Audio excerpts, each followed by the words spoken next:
Негизи кайсы гана мамлекеттин коопсуздугу, бүтүндүгү болбосун бул чек арасынан башталат да. Ошондуктан келип эле биринчи маселебиз бул чек араны бекитип алалы, такташып алалы дегенибиз бул эртеңки мамлекеттин келечеги да, коопсуздугу. Ошондуктан биз чек араны тез арада бүтүрөлү деген биз аракетибиз бар. Башка Казакстан, Кытай менен чек араларыбыз бүткөн. Şu Özbekistan, Tacikistan коңшу мамлекеттер менен бүтө элек. Биз баары бир муну бүтүрүп аягына чыгарып алышыбыз керек. Ошондо гана биз өзүбүздү мамлекетти, коопсуз мамлекет деп атасак болот. Анткени бардык чек аралар чечилип, анан кийин баягы чек ара казыктары орнотулуп калат да. Бул ошондон кийин анан бизде баягы коопсуз мамлекет десек болот бизде. Өзүңүздөр көрүп атасыздар, мына кечээ күнү дагы бир окуя болду. Чек арадан Тажикстандан эки баланы уурдап алып өтүп кетип, сабап, сурап, канча аскер техникаңар бар, канча аскерлер бар биякта деп сурап, ушу жаш балдардан анан кайра кое берген учурлар болду. Ушундай учурлар чек ара чечилмейин боло берет да. Мындай кайталана берет. Буга чейин деле болуп келген, мынакей билесиздер. Ошондуктан биз чек ара маселесин мейли каалайбызбы, каалабайбызбы чечишибиз керек. Чек ара маселеси бир эле айылдын жери менен чечилип калбайт. Бир айылдан жер берсек, башка айылдан андан 2 эсе, 3 эсе кылып алабызбы, же ошондой эле жер беребизби, мына ушинтип чечилет. Биз бир мамлекетпиз, чоң мамлекетпиз. Керек болсо Таластан бир жерди берсек, Баткенден ошондой жерди кайра Баткенден алышыбыз мүмкүн.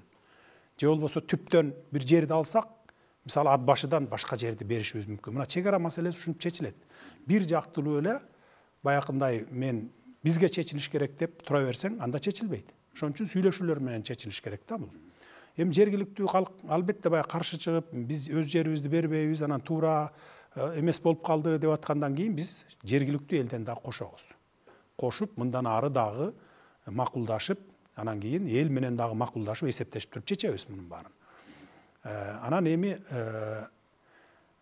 мурдакы бийликтерди өзүңүз деле айтып өттүңүз. Мурда жашыруун жасап, жабык эшик артында жасап, макулдашып кол коюп, анан келип парламенттен өткөрүп туруп, президенттер кол койгондон кийин эле өзүңүз айткандай темир тор тартылгандан кийин эле билинип калчу мурда. Туурабы? Мына ушу жерибиз өтүп кетиптир деп. Биз мурдакылардын катасын кайталабайлы, алдын ала мына ачык элге көрсөтөлү, эл менен да макулдашып алып туруп, анан кийин чечишип, анан зымтор тартышалы деп атабыз. Биздин саясатыбыз ушул. Негизи өзү жашыруун эле болуш керек эле. Кагаздардын көбү жашыруун деп эсептелинет. Бирок биз эл менен эсептешип атабыз алдын ала. Бир эле ташыйып барып протокол кол коюп келсе эле маселе бүтпөйт. Чек ара бул 4 этаптан турат. Чек ара чечилип, аягына чейин чыгып, кол коюшкуча чейин. Бул рабочий комиссия ошол макулдашып келет. Андан кийин баары такташып алып, президенттерге алып киргизет.